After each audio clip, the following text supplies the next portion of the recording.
Good morning from a grey, cloudy, dry, not sunny. Grass needs cutting. Done some digging, but still Peterborough. First up, a 10 in 10 with a little surprise. Second up, cat with some chemistry stuff aimed at Andy, Koi Pond Lifestyles. Basically our test of a test he did at his property with regard to filter floss. Stick around. This is one What have you got there, Kat? a barn owl. And what is the barn owl called? Thor. And who does it belong to? To Fenland Lass. over Fenland there, Lass. behind you. Beautiful. He's gorgeous. And we've got to do a 10 in 10 with Fenland Lass. And she's already brought a cheat sheet with her. This owl can crap. It's crapping all over the garden. He's scary. Obviously. It's good for the grass or something. So, good afternoon. This is going to be a 10 in 10, but with two people. Right, so what's your name, your age, your home and your profession? Name is Linda from Fenland Lass. My age is 21, plus a few years on top. I work at Tesco's and I live in Ramsey. Very good. So we've got a little visitor as well. Can you tell us a few things about your visitor? This is Thor, barn owl, common barn owl. He's just under a year old and it's just my baby. And what does Thor eat? Day-old chicks. Day-old chicks. Okay. Do they have to be live or dead or? Dead. They have to be dead. They come Okay. in frozen. And can Thor ever be released into the wild? No, he can't. And why is that then? Because he's hand-reared and he's It just wouldn't survive? no, he wouldn't. No. Right, He's- okay. So let's get back to the 10 in 10 while we gaze at Thor. How many koi keeping years have you had? 3. 3 years. And what is your current pond size and how many fish do you have? 2,000 gallons, the biggest pond, and about 20-ish. About Koi. 20-ish. That'll do. And That'll do. About 500 fry. Oh wow, Koi. that's cool. So, talking about the main pond, is that your forever pond? We keep changing it, so Okay. Would you ever consider like digging it out and doing something different, or are you happy how we've it done is? that over winter. Okay, okay. So, I know you've got Thor with you, but do you have an alternative hobby? Say for instance you lost all your pond, what would you concentrate on? Just my falconry. Just your falconry, okay.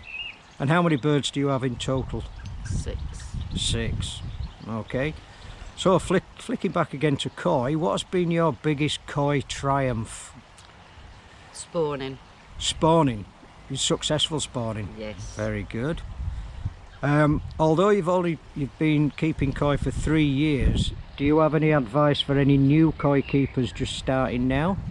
Research. Research. Plenty of it. So research 3 times. Yep. Okay. And you said that spawning has been your biggest triumph. What's been your biggest mistake? Going out and buying fish from here, there and everywhere. Oh, is that a bad idea? It is, yes. Right, okay. I'll not ask where you buy your fish from because that's a little bit unfair. Question 8. What are your future plans for the pond that you have? Not quite sure. At the moment, we're happy with it how it is. Okay, okay. Question 9. I know you've got your husband just out of camera shot because he's a little camera shy. I'm not going to turn the camera around, but do you get support from Paul? 100%. 100%. 100%. You can't get better than 100%. I think Paul's nodding just off camera. He's happy with that. And what is your... You don't necessarily have to own this fish, but what is your favourite fish? I can't never remember all the names. What colour is it then? Orange and white. Kahaku. Yeah, that sounds You about like right. kahakus? I'm learning. You're learning, okay.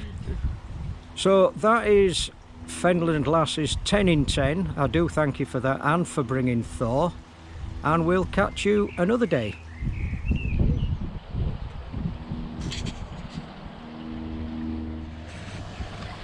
Oh. Good morning, everybody. So this is a discussion and a bit of a follow-up on the pH. So it's time for me to do the repeat pH testing and actually repeat water test.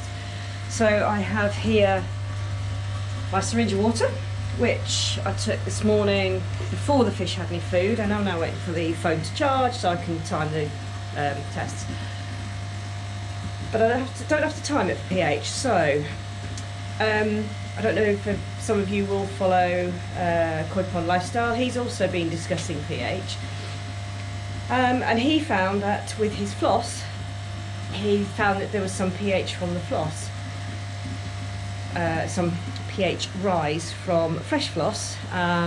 Washing the floss, the pH of his water was fairly normal, which sort of potentially suggests there's something leaching out, some sort of base alkali leaching out of the floss. So what I thought was that actually you could do a test to see if it made any difference to your water, because what really matters is the so what. We've done this test in vitro, in the lab, whatever, but what happens in real life? So it struck me that if we did a test with, let me find, fresh bit of floss, and then we did a test with used bit of floss, we can see if there's any difference. So if there's still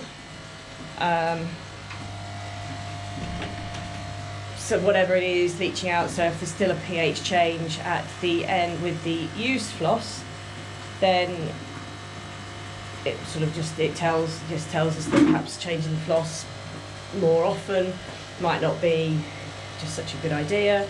If the pH change is the same after the floss is used, then it also shows that, as Koi Pond Lifestyle has Andy suggested, washing the floss out actually probably is just a bit of a waste of water. So yeah, we're going to get off. I have 2 buckets. I have my floss. I will go and get my pH testing kit, and then we'll get back to you. Right, so well, I've given it 10 minutes. There's roughly the same amount of water or same depth of water in each bucket. So 2 B&Q buckets should be similar size, similar depth with my trusty dipstick. Giving them both a wash around, squeeze out, giving them both 10 minutes, giving them both another bit of a mix around. I've taken the water samples from roughly the same position next to the floss, and let's see if we can replicate Andy's results. So first to say, I've got a different pH testing system, so the colours are different. If I say everyone's watching Koi Pond Lifestyle, these are all the oranges, reds, and blues and greens. So I've tested already the tap water, and that's a really nice fern green, I think. Do you know, I think I'd have had that colour in the bathroom if we hadn't bought the paint already. And that's 7, so that's exactly neutral. So firstly, we'll do the new floss untouched. I'll put 5 drops in.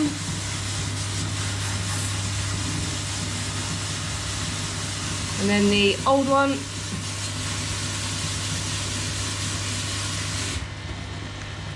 It's very handily, I have new and old bottles, so if I keep it consistent, I shouldn't get them mixed up.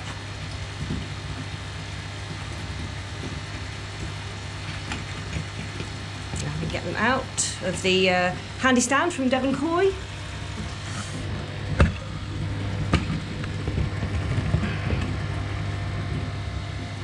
Let's get the other one out.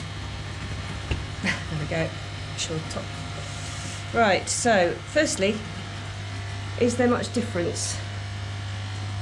I don't think there is, to be honest.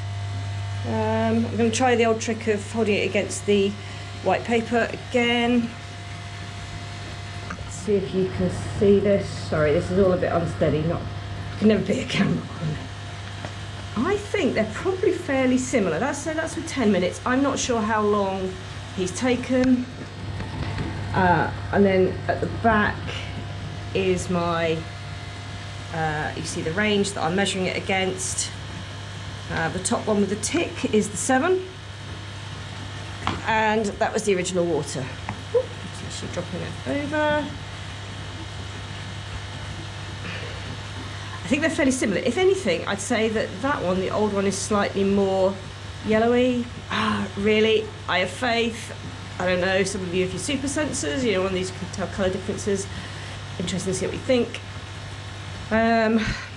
Explanation for that could be, of course, because used floss has a lot of rubbish in it, so it could be literally something acidic out instead. But certainly after 10 minutes, I haven't found a great deal of difference. So what I'm going to do is give it, give it an hour, and then we'll retest. Right, so here we are. Yeah, I don't work tidy. So we're now at an hour after putting the floss and the old floss, which is quite heavily contaminated, into the buckets, and looking at pH. We're now starting to see a difference. So if you can see on the white pad, that is the new floss, that is the old floss. And again, so there definitely what seemed to be quite a, really with the eye of faith, change and yellowness of the old floss. Actually, as you can see, the more yellow there, the more acidic. That implies that there is a difference, but it's not necessarily the floss. As the floss gets a bit older, it's the organic matter on it. So it may be that the floss doesn't have a huge impact on your pH of your water. Now the dilutions are different. Obviously, we put a whole piece of floss in to about 5 litres. Yeah, these 10 litre buckets. So, you know, dilutional effects. This is really just to exaggerate it so we can see it on what's quite a crude test. And you know, when you've got a pond of however many, 2,500 times that, or that, even half of it, 500 times that, your effects, obviously it's going to be much more minimal. Now, the original test that was done with Koi Pond Lifestyle was left for 24 hours, so I am going to leave it 24 hours. I'm working from home tomorrow, so we can check it. So we'll do it 10 o'clock tomorrow morning, and see if that's any more exaggerated. I think this is actually getting really interesting. I was thinking science, it ain't going to work. This is quite interesting. Update on the morning water test. So this was done at 9 o'clock before I did the feed, not quite as late as last Monday. I don't know, again, I have faith, just the slightest bit of pinkness here. So nitrite, nitrate, still well within anything, with any limits, not concerned at all. One thing just to watch with tests like this, and I don't know how it applies to these tests, but they can carry on reacting. So you've got your reading time, but sometimes they carry on reacting after. The ones to watch that particularly are dipsticks. So if you have a dipstick, it says read it 2 minutes. If you read it an hour, you can find anything in it. So you do have to make sure you stick to the reading time. So not concerned with this, and the ammonia is fine. Obviously we've been doing a bit of fiddling around with all the media. And I'm sure Steve will tell you about that, if he hasn't already. pH is 8, so we're actually back up to what it normally is, instead of having the slightly lower pH which we had Monday morning. Can't even begin to tell why. KH is 4, so again, it just looks like this year's KH is slightly different. But what's really interesting is because our GH is so high, I run out of reagents quite quickly. The only independent reagent I could find without buying a whole new test is a different brand. I've checked it twice, and now it's reading 17. But because it's a different test, I just would hesitate to put any meaning to that whatsoever. And I'm not going to know until I've done the test a few more times and we see the trend. The water over the week, we had rain, and it's beautiful weather that was supposed to be. We actually had quite a lot of rain Tuesday night into Wednesday. So again, it's acidic, but no carbonate in it. But we also had a little bit of a leak when the valve stuck open, got a bit of weed in it. Friday night, Saturday morning. So we've actually had a little bit of a partial water change. The other one that I've been waiting for, following rolling the big blue, is that the chlorine this morning is 0. Well, it's not going to be 0, it means it's undetectable, which is great news. So we're going to hold off. I'll just keep an eye on that. And it looks like the rolling does work, and we don't have to buy any more activated charcoal just yet. So we'll update you tomorrow. I'll make it a really quick one, just to see if there's any change. Now, accidental addendum, it's not the next day, it's the same day. But just what I was talking about, we're talking about tests that can carry on reacting. Been tidying up, and Hanometer was the last one I checked. Went to check, took the cuvette out, and the colour's actually gone quite pink now. I don't know if you can see, it's probably best to show you if I look down, try not to get the camera shadow in the way. So that's the pond water, that's the sample I was using. So I took another sample of pond water, ran it through again, and actually it still only reads 14. And that's after about half an hour it's taken me to tidy everything up and do all the other tests and talk to you. So yeah, and DPD-4 tablets, again, they do appear to get more pink as time goes on. Now, 14, even if that was a genuine number, again, means that rolling the big blues works, so it's not a problem. But it's just, I thought, to illustrate the point I was making. Anyway, I will see you tomorrow. Right, well, morning all. Now, back to Grey Peterborough again, and the results are in.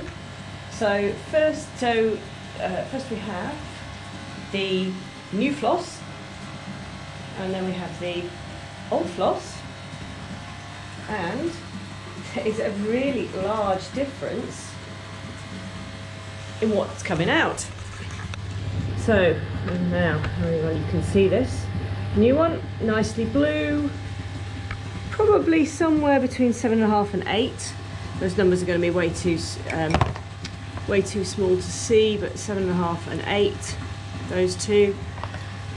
Floss that's been sitting around with a load of stuff in, a load of organic stuff, so move that out of the way. It's coming close at 6.5. Now, in a way, it's not surprising. The reason that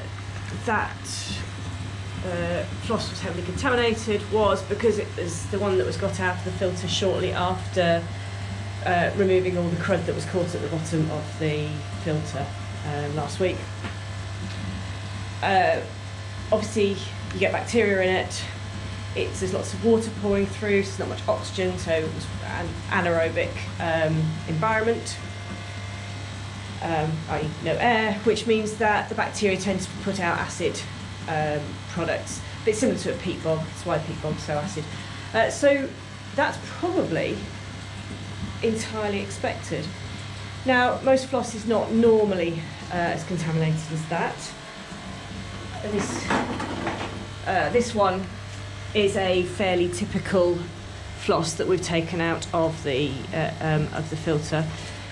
And the reason I'm keeping this not to show you is because I'm intending to use it in the hanging baskets because I'm a bit low on coir liners, and that's why. So yeah, I think that heavily contaminated. These are going to way overplay what is happening in the pond, but certainly it would suggest that as your floss gets more contaminated, any alkali that's coming out of the floss itself probably isn't particularly important. So it might be important really early on in your and when you first put it in, but probably not that much. And I suggest that probably as I said yesterday, the volume of the pond is going to dilute that effect anyway. So I don't think personally we're going to worry about it. So this is a response to Koi Pond Lifestyles. Interesting to know what your take is on this, and what you're going to, and if it's going to change anything that you do anything. But still, far more interesting than I thought it would be. Just one note, the GH I measured yesterday, went back and looked, I said it was 17 instead of 12, went back and looked at the instructions again, and basically the new type of test, you just have to take 5 off. So yes, it was 12 again, it means I'm going to get through the reagent a bit quicker.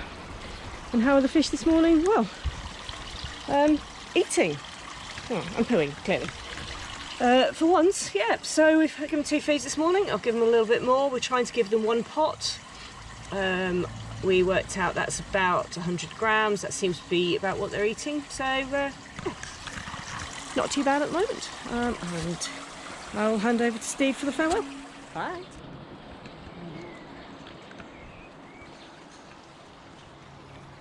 So, there you have it. The next project that I have, I'm going to change the media, completely change the media in the upflow filter and the biological side of the drum, simply because the fragments and deformed K1, even after 2 years, are still getting stuck in various parts of my system, and I've had enough. So I am going to use Helix 13. Yes, it might not be everybody's choice, but it's going to be my choice. I've just bought a bag of 25 litres just to give it a good looking through. That'll be followed up by a further 3 bags to make me 100 litres in total, although I might need a bit more. Cheap, this hobby, innit? Right, that's probably in the next video now, and we're not going to keep you any longer. Thank you for your attention.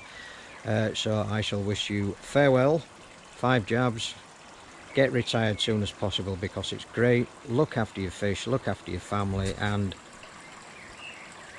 goodbye.